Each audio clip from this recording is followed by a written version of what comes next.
The wicket is inspected and another test begins.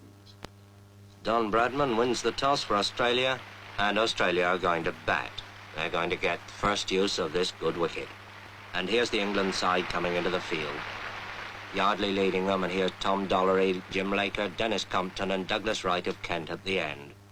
And then, out of the pavilion gate, come Australia's opening pair, Barnes and Morris, Morris in the cap. And Alec Bedser of Surrey begins the bowling from the nursery end. Fast medium right arm comes in, bowls to Barnes outside the off stump, and it bounces off Evans' pads. Bedser again. Bowls again to Barnes and again beats him outside the off stump. And the first over's a quiet one, a maiden.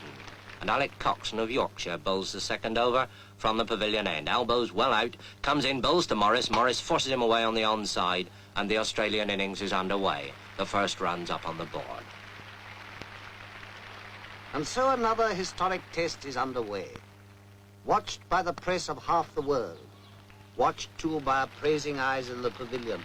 Eyes that have seen many a cricketer come and go.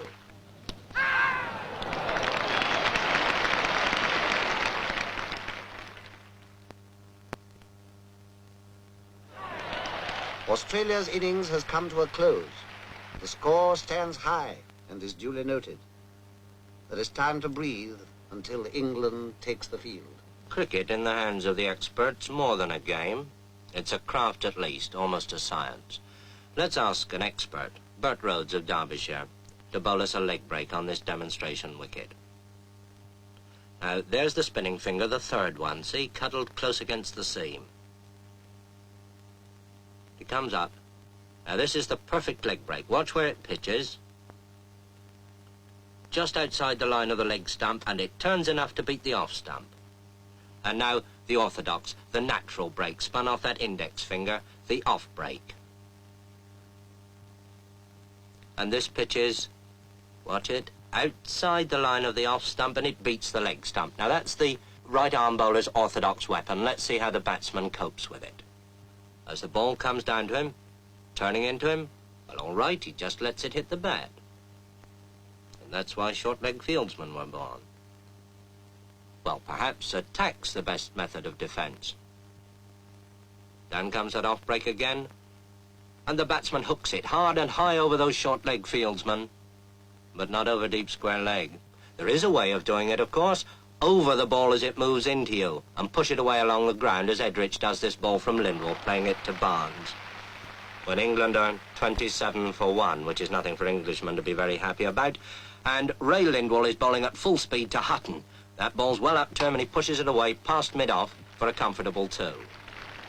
Bradman moves round those hungry Australian slip fieldsmen, and Lindwall, in one of the finest spells of fast bowling seen in England since Larwood, bowls again, this time to Edrich, and Edrich pushes him away out into the covers, quite safely.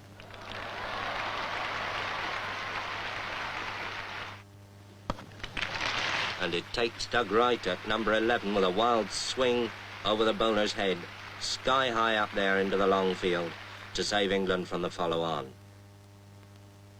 And Ray Lindwall, with 4 wickets already in the match, bowls again from the pavilion end, and bowls Alec Bedser.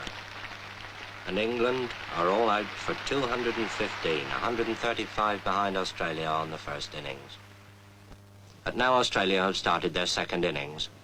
Bedser bowls to Barnes, his in-swinger, and Barnes puts it away, down to long leg. Round comes Hutton, fielding at long leg, and there's that quick low throw to Godfrey Evans. And now Wright bowls to Morris, and he's out.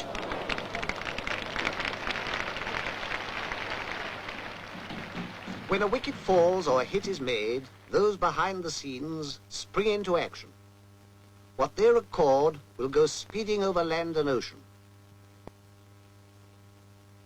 When a batsman strikes, the whole world outside will want to know the score. And when they know it, they'll cast an envious thought to those who sat at Lord's and watched. And there goes Barnes, magnificently caught by Washbrook at long on for 141. And Australia are now 431 in front. And now here comes Lindsay Hassett, the vice-captain, to face up to Norman Yardley. I suppose waiting for the earlier batsman. He's had his pads on for best part of 4 hours.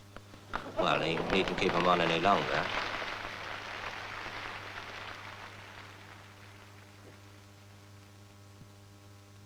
Meanwhile, the Don bats on. Don Bradman, on his last Test tour and playing his last Test innings at Lord's. Don Bradman, the pride of Australia and the despair of England.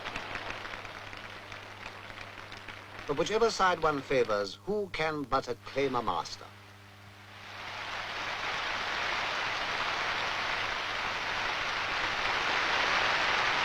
Bradman, whose name now joins the golden pageant. Will rain stop play? Anxious eyes survey the wicket. Willing hands turn too. But fate is kind and the battle is renewed. All through a cloudy afternoon they struggle on. The English batsman extra careful, heavily conscious of each wicket as it falls. England want 596 to win, and Hutton's out for 13, and England 42 for 1 wicket. And now Toshack bowls to Edrich. Ian Johnson catches him at first slip. Edrich is out. England 52 for 2 wickets. And in trouble. Everything depends on the man who now comes out of the pavilion. Dennis Compton. And with Hutton gone, England's last real hope. So they fight on, a battle of muscle, sinew, and eye. For this is cricket at its finest, calling forth a quality deep in men, the calmness of a Compton on a sticky wicket when the world is watching. England, 106 for 3, want an impossible 490 to win. Impossible?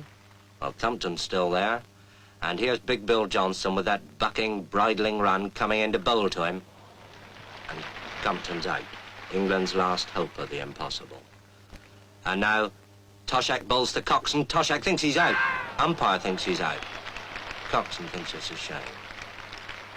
Now it's all over, bar shouting. The day wears on.